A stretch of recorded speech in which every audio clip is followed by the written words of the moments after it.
Buenas noches, ¿cómo andan todas? ¿Cómo andan todos?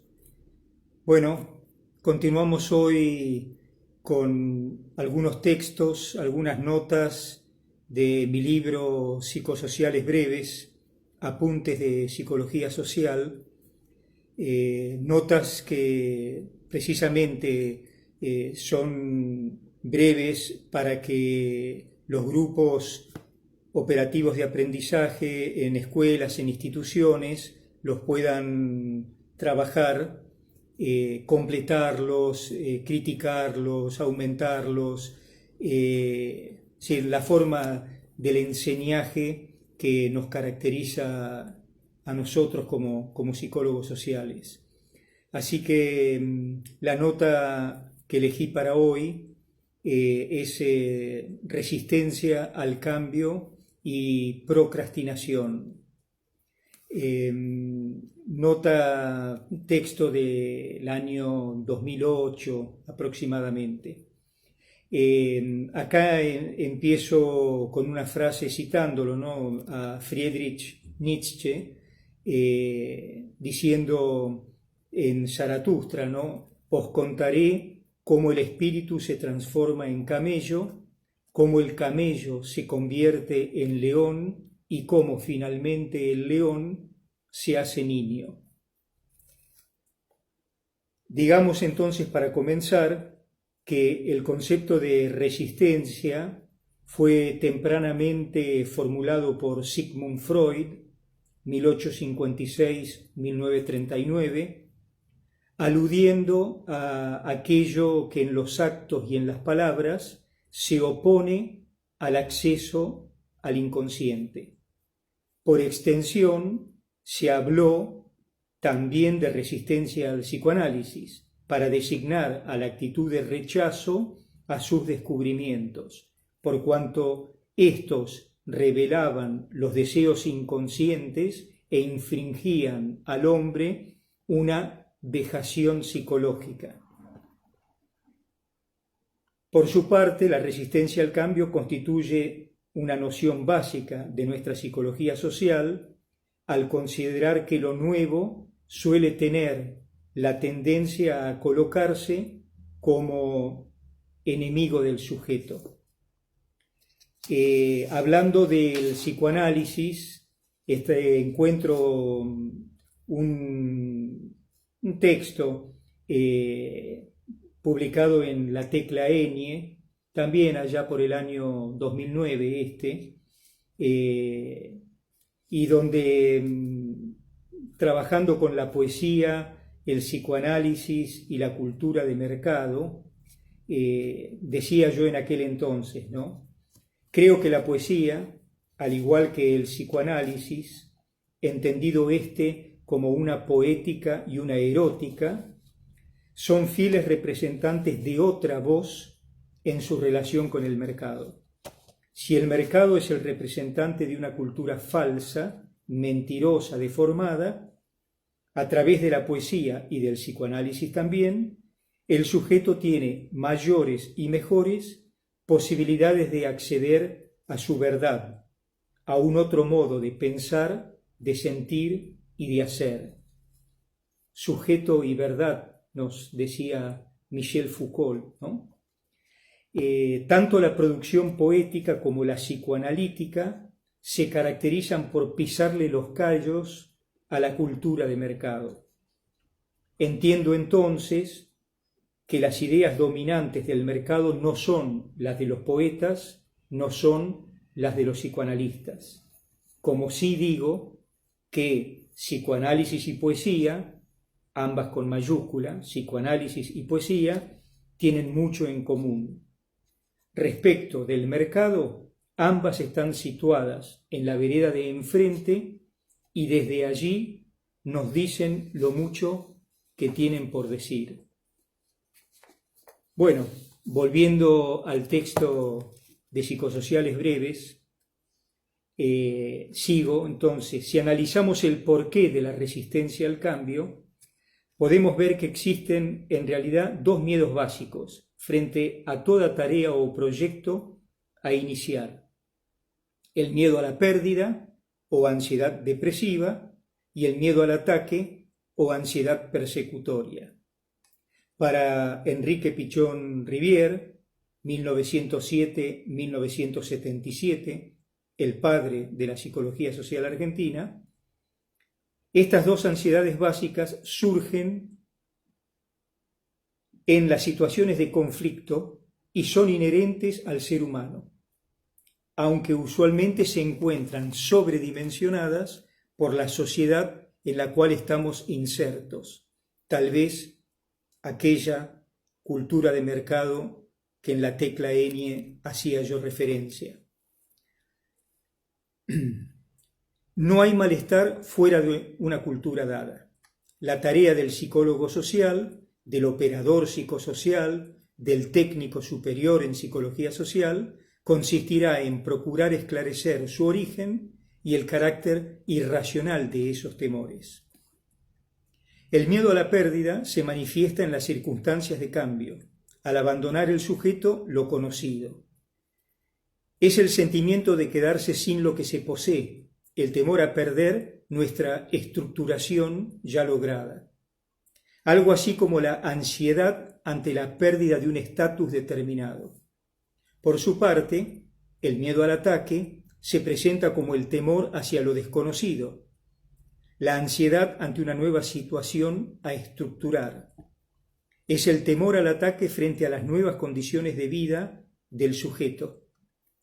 Muchas veces la persona siente que pasa de la omnipotencia a la impotencia, siendo allí operativo propiciar la capitalización de la propia potencia. Un juego de palabras. Muchas veces la persona siente que pasa de la omnipotencia a la impotencia, siendo allí operativo propiciar la capitalización de la propia potencia de cada uno de los integrantes del grupo con el que estemos trabajando y del grupo todo. Ambos miedos o ansiedades universales se instalan en nuestro mundo interno cuando no nos sentimos suficientemente instrumentados, ni creemos poseer los medios necesarios para hacerles frente. Esos temores coexisten y cooperan en la divalencia, desencadenando un enfrentamiento de fuerzas donde una parte pugna por la ruptura de estereotipos, por dar cabida a planteos instituyentes, buscando cambios, aperturas y multiplicidades. Y la otra parte, que representa precisamente la resistencia al cambio, empuja hacia la repetición, la permanencia y la estereotipia, de modos de pensar, de sentir y hacer, es decir, hacia la rigidización de lo instituido. Pensar, sentir y hacer, que ya sabemos que van a tener sus obstáculos respectivos. Los obstáculos epistemológicos estarán en relación al pensar. Los obstáculos epistemofílicos estarán en relación a nuestro sentir. Y los obstáculos epistemoprácticos estarán en relación a nuestro hacer. Una situación íntimamente ligada a la aludida resistencia al cambio es la llamada procrastinación, entendida como la acción de postergar actividades o asuntos que el sujeto debe atender. Proviene del latín pro, adelante, y crastinus, relacionado con el mañana.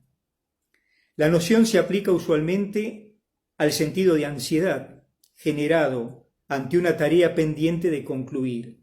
El acto o situación que se procrastina suele ser percibido por el individuo como desafiante, inquietante, peligroso, abrumador e incluso como tedioso, aburrido o estresante.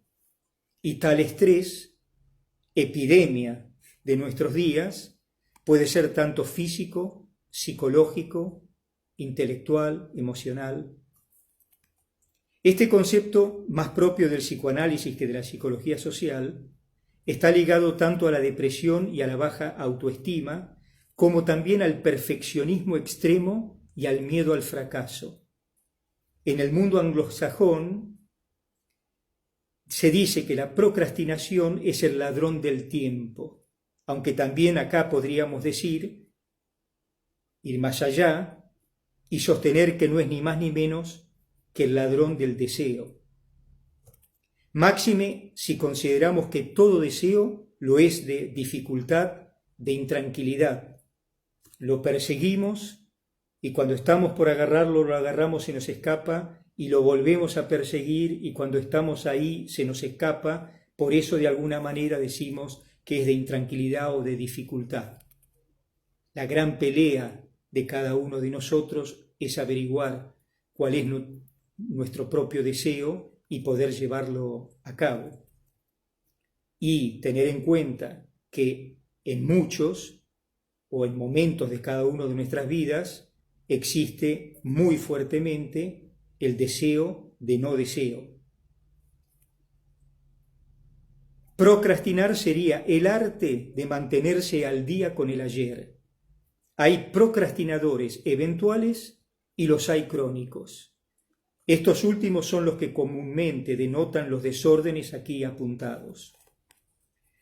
Para los procrastinadores y para quienes portan una fuerte resistencia al cambio, el enemigo más peligroso que pueden encontrar son ellos mismos, somos nosotros mismos. Friedrich Nietzsche, que citábamos al inicio, 1844-1900, dice que la gran liberación es el crear. Quien quiera ser creador deberá comenzar por romper los viejos valores que lo atan, que lo hacen un sujeto sujetado. Obviamente, creer y crear van de la mano. Si uno toma textos de Bruce Lipton en Biología de la Creencia, Biología de la Transformación, y nosotros que trabajamos con lo biopsicosocial, vamos a ver que conforme lo que creemos es conforme lo que creamos. Hasta nuestro propio cuerpo, nuestro ADN cambia en función de la creencia que tenemos. Creemos y creamos son dos términos importantísimos a superar y a desarrollar en la vida de cada uno de nosotros. Volviendo a Nietzsche, como el camello, muchos individuos llevan sobre sus hombros demasiadas cargas pesadas, pero el camello convertido luego en león podrá descubrir el yo quiero, derribando sus ataduras, y en la tercera y última metamorfosis, el león logrará hacerse niño para así experimentar, ensayar y aventurarse. Muchos cambios, proyectos y transformaciones han de ser indispensables para que, luego del yo debo del camello y del yo deseo del león, con el espíritu del niño, nazca el creador.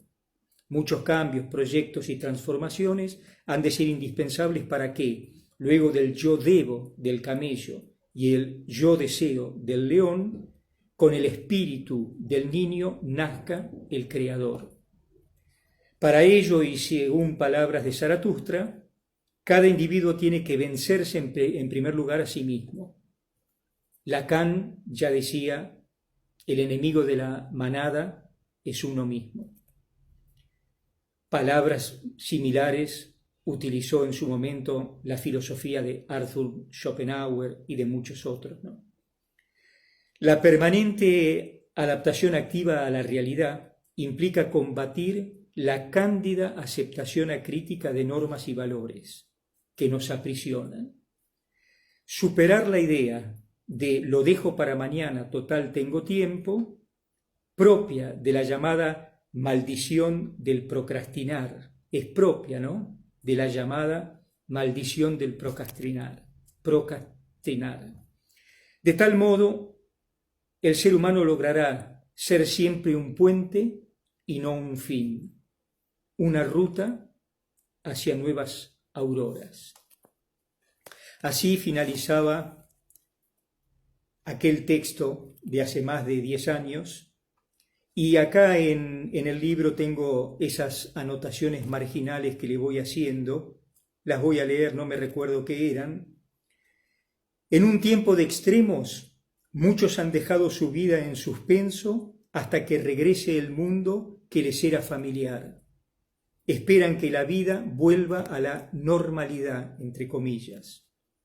Muchos aceptan que el cambio es inevitable, pero es como la muerte y los impuestos. Hay que postergarlos lo más posible. El obsesivo, el neurótico obsesivo, se paraliza en una duda irresoluble, sin poder crear síntesis sucesivas. Si tomamos a Hegel, tesis, antítesis, síntesis, el obsesivo se paraliza en una duda irresoluble, sin poder crear síntesis sucesivas.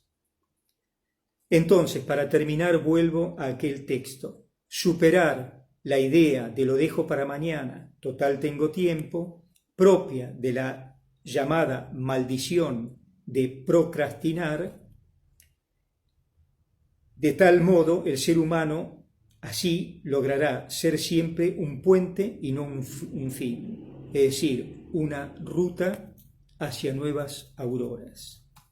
Bueno, muchas gracias, espero que puedan trabajar este texto breve con la idea de volcar disparadores que promuevan el debate, la charla, la crítica, el completarlo, el creer en ello, en no creer, etcétera, etcétera. Lo que cualquier grupo, y como todo integrante de grupo, tiene un saber que los demás no tienen, ahí aparece la riqueza de lo grupal y lo que nos alimenta enormemente a nosotros, los psicólogos sociales. Bueno, buenas noches y muchísimas gracias a todos y a todas.